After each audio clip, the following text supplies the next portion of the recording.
Hi, everybody. My name is Marco Milani, and I am a sports reporter for the Skyline View. And today, we are going to be getting into my first round predictions for the 2020 NFL Draft.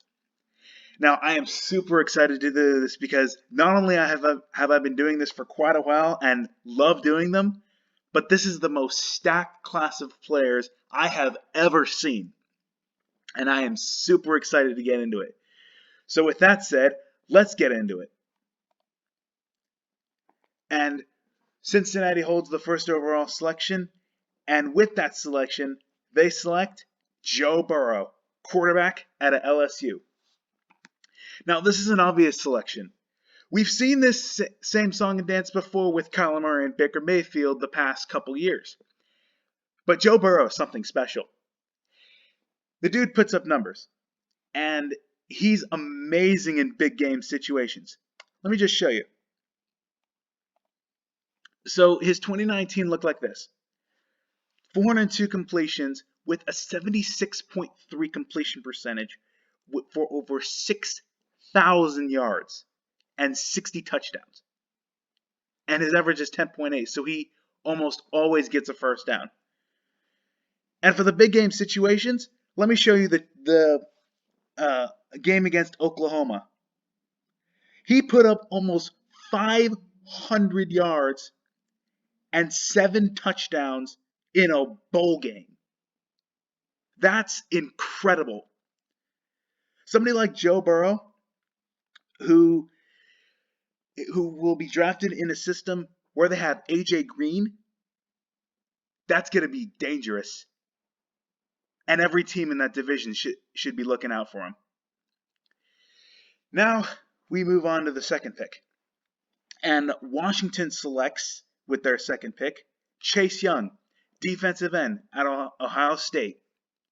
Now, again, this is more deja vu. San Francisco, with the second pick last year, selected some guy named Bosa. I don't know if he really amounted to anything. I mean, he only won Defensive Rookie of the Year, and I mean, what, he made a Super Bowl in his rookie season? I don't know. Would you say that amounts to much? I wouldn't. All joking aside, though, Chase Young is another product of a great Ohio State defense, and Washington gets a great selection. Now, as you can see here, with the third overall pick, I had a trade here. Detroit trades down to the sixth pick with Los Angeles. So Los Angeles trades up to the third pick. Detroit trades down to the sixth pick. With Los Angeles' selection, they select Tua Tagovailoa, quarterback, Alabama. Now, you may be wondering, why here? Why now? Well, I was listening to Free Agency Frenzy the other day, and I was listening to how one analyst was saying that Los Angeles selected or picked up a couple of O-linemen to stack up for a run at Tom Brady. Now, obviously, we know how that went. He went to the Tampa Bay Buccaneers. So the analyst was saying, why not switch those O-linemen and put him on the left side to cover a left-handed quarterback? Now, I thought this was interesting because he was making a nod at Tagovailoa. Now, I know what you're thinking. Yes, Los Angeles has said that Tyrod Taylor's their guy and they're not going to change anytime soon, yada, yada, yada.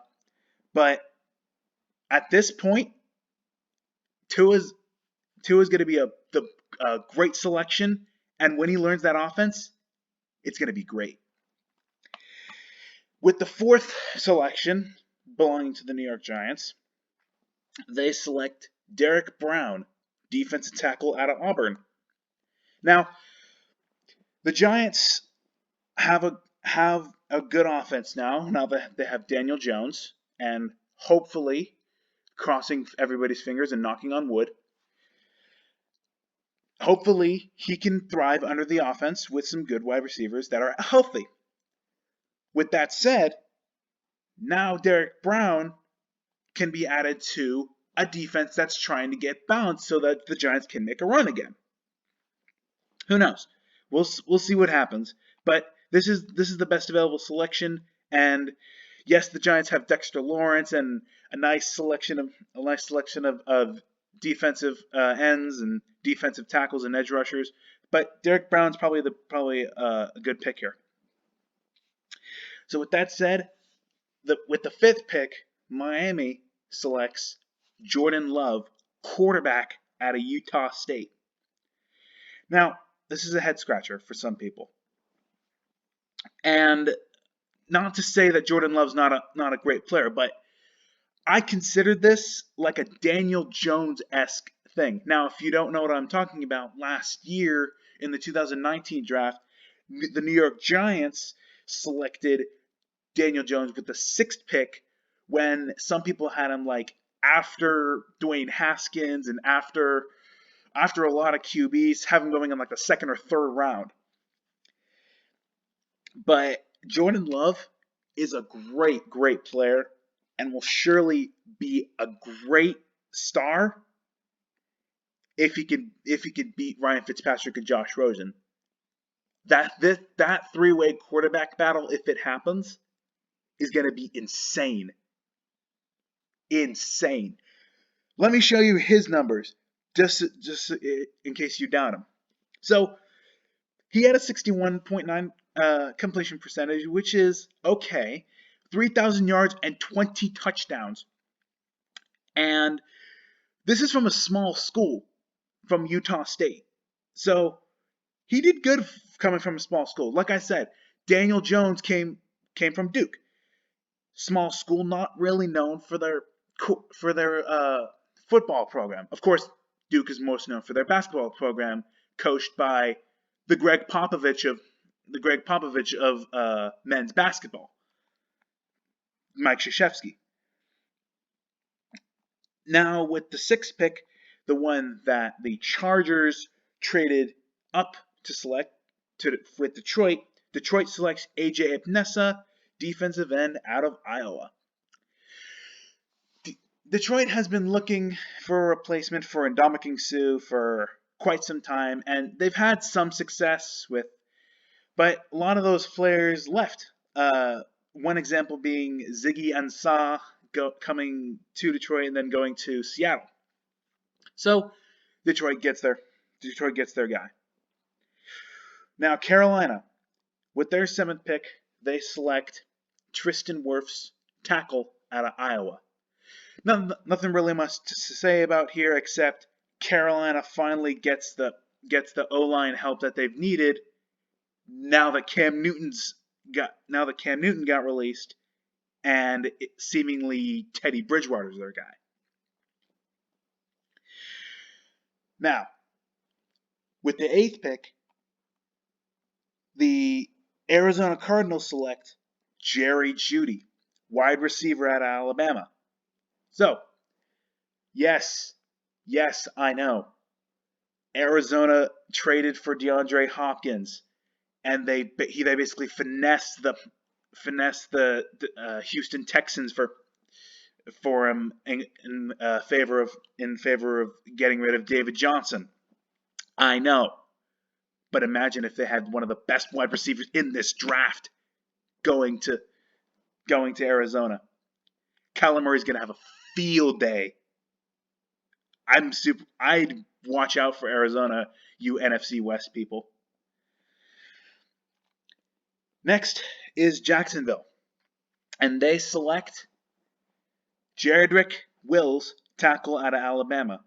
Again, nothing much to say about a tackle except he came from Alabama. He protected Tua Tagovailoa for a few years. Obviously, he did his job pretty well.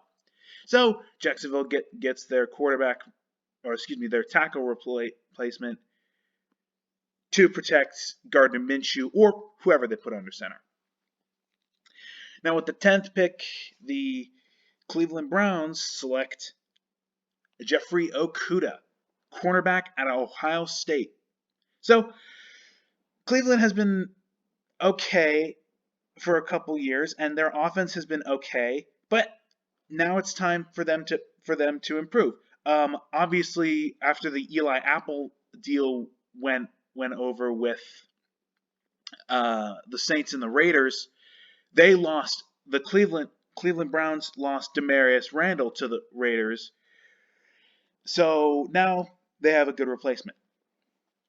With the 11th pick, the Jets select Mekhi Becton, tackle out of Louisville. So, again, nothing much to say. Jets get some protection for Darnold. Hooray.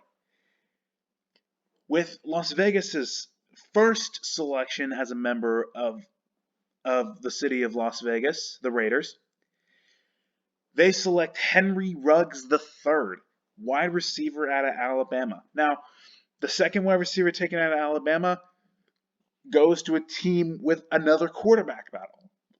As you know, this is Derek Carr versus Marcus Mariota. No matter, Henry Ruggs is going to be a great receiver. I've always had a saying, and I don't know if other people have said it, but I know I say it a lot. Half of the wide receiver is the quarterback throwing to him, and vice versa. Meaning that, yes, half of the wide receiver is the quarterback throwing to him, but half of the quarterback is the wide receiver he throws to.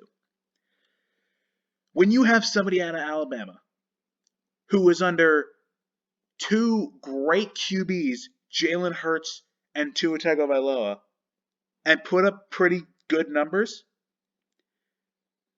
John Gruden's going to be really, really excited to have somebody like him. I will get to the 13th pick in my second part of this draft.